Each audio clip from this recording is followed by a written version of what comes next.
We will get started. This morning, we're going to have a hearing on Senate Bill 331, and I'll ask Chris to give us a briefing.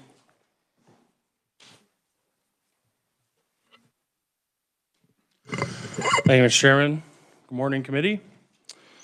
Senate Bill 331 makes updates to two areas of the statute books for consistency with federal regulations.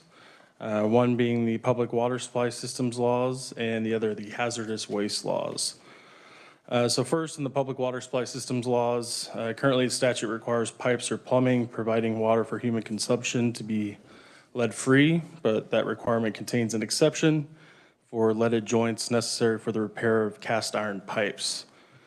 Senate Bill 331 would remove that exception and would also strike the definition of lead-free contained in the exception. And you can see that change at the top of page 2 of the bill.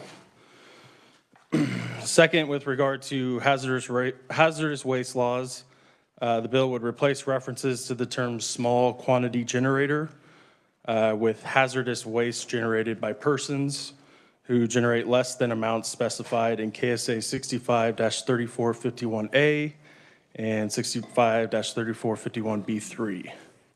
And that change would occur in 4 statutes. And then finally, there are some updates to replace references for hazardous waste generated by farmers to agricultural pesticide waste. The bill makes further technical amendments and would take effect upon publication of the statute book. And I would stand for any questions. Any questions? Seeing none, thank you, Chris.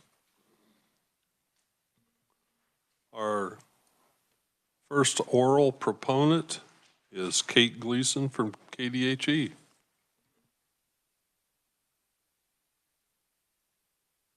Chairman Nix and committee. My name is Kate Gleason. I'm the Deputy Director of Environment at KDHE, and I stand before you to testify in support of Senate Bill 331. It's in 2 parts of our statutes, and it does 3 different things. All of these we would consider to be very mundane clerical updates to what the actual statutory language is. And to be perfectly frank, the substantive effects of these changes have already gone through because they don't really make substantive effects because these changes have been made in federal statute several years ago. And so we've been trying to get these cleaned up for a while, and here we are. The first one, the lead-free change, I think currently the statute has 8%, and this gets down to 0.25%, which is the federal standard. And KDHE did start enforcing that lower standard when it became a federal standard. So this just updates that for clarity for the regulated community.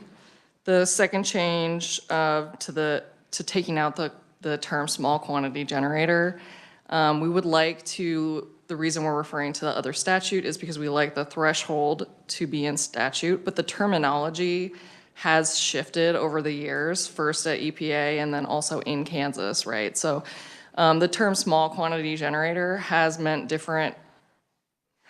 referred to different categories at different times, which is frustrating, obviously. It doesn't really make sense to have those be changed over time, but that happens. And so if we keep the threshold in statute and then we just use those terms, small quantity generator or very small quantity generator, in the regs, that just makes it simpler moving forward.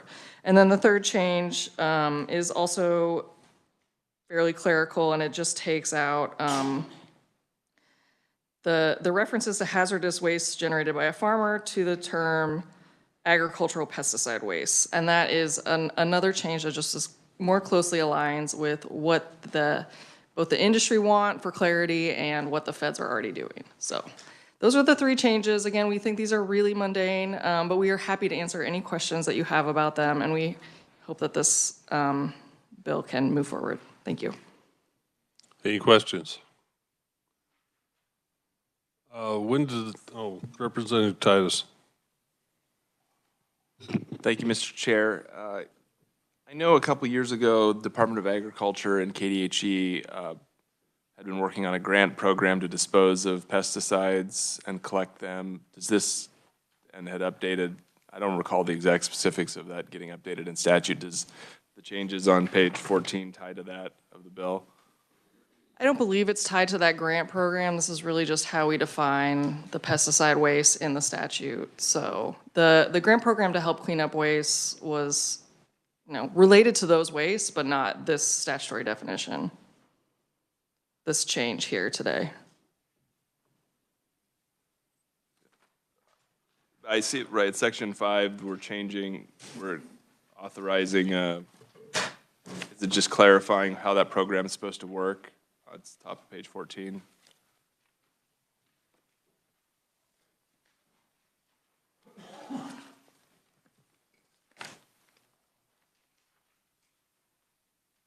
Yes, I'm gonna look back. Anyone know more about that? Christine? Do you wanna stand up at the mic? Hi, I'm Christine Meneke with the Bureau of Waste Management, and I'm sorry, I don't actually deal with the grant program, but this is just to clarify, provide consistency between the statutes and how the terms are used. So the grant program was for agricultural pesticide waste, and so we're just making that clear.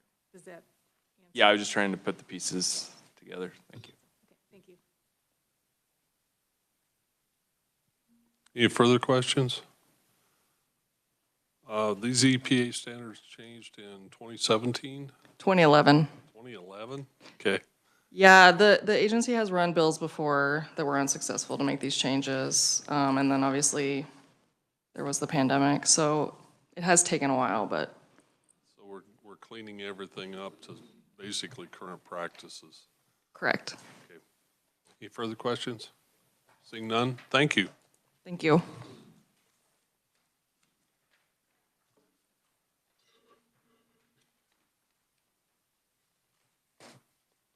Okay, next we have Jill McFarland with Kansas Municipal Utilities. Good morning. Thank you, Mr. Chairman and committee, for the opportunity to provide testimony in support of Senate Bill 331. I'm Jill McFarland, General Counsel for Kansas Municipal Utilities, the statewide association representing Kansas cities involved in the ownership and operation of publicly owned utilities.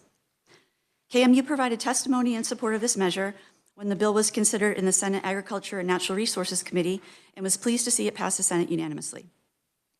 Right now, cities and other public water systems across the state are being required by the EPA to identify and develop an inventory of lead service lines. The requirements encourage inventories to include other potential lead sources, including solder or flux containing lead. The initial inventories must be submitted to KDHE by October 16th, 2024. On behalf of the community-owned utilities across the state, KMU and its members recognize the importance of removing lead sources from drinking water.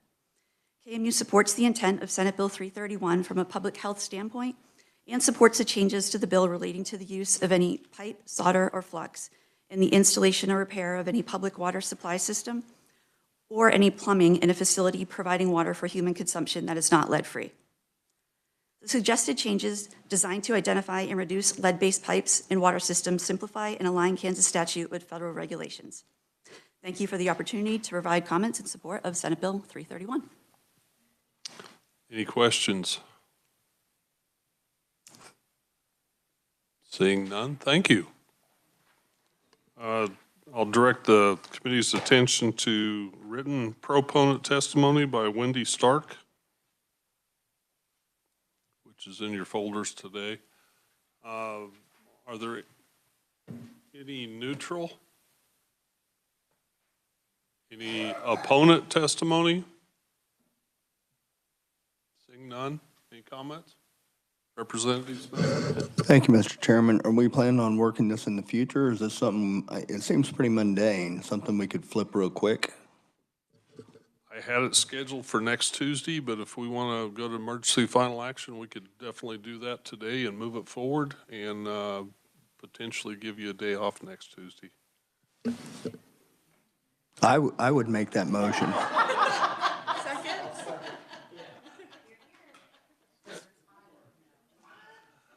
Okay. First off, I'm going to close the hearing on Senate Bill 331, and I will ask the committee if they have any wishes concerning this bill at this time. Representative Smith. Thank you, Mr. Chair. I'd make the motion to move to emergency final action on this one. second by Representative Vaughn. All in favor, say aye. Aye. All opposed? I believe that passes. So we are, we'll open up working on Senate Bill 331. Any discussion? Is there a motion? Representative Smith. Thank you, Mr. Chair. I move that we pass SB 331 favorably from committee. And a second from Representative Vaughn. All those in favor say aye. Aye. All opposed? I believe that motion passes. Thank you, committee. Are there any comments for the good of the committee? Given our progress today, I don't have anything scheduled for next Tuesday.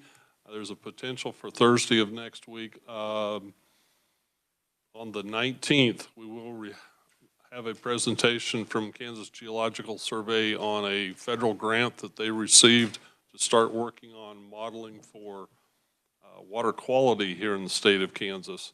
It's very preliminary. They're just going to give us a presentation on their application, basically. They're still trying to put all the program together. Anything else? Thank you very much. We're adjourned.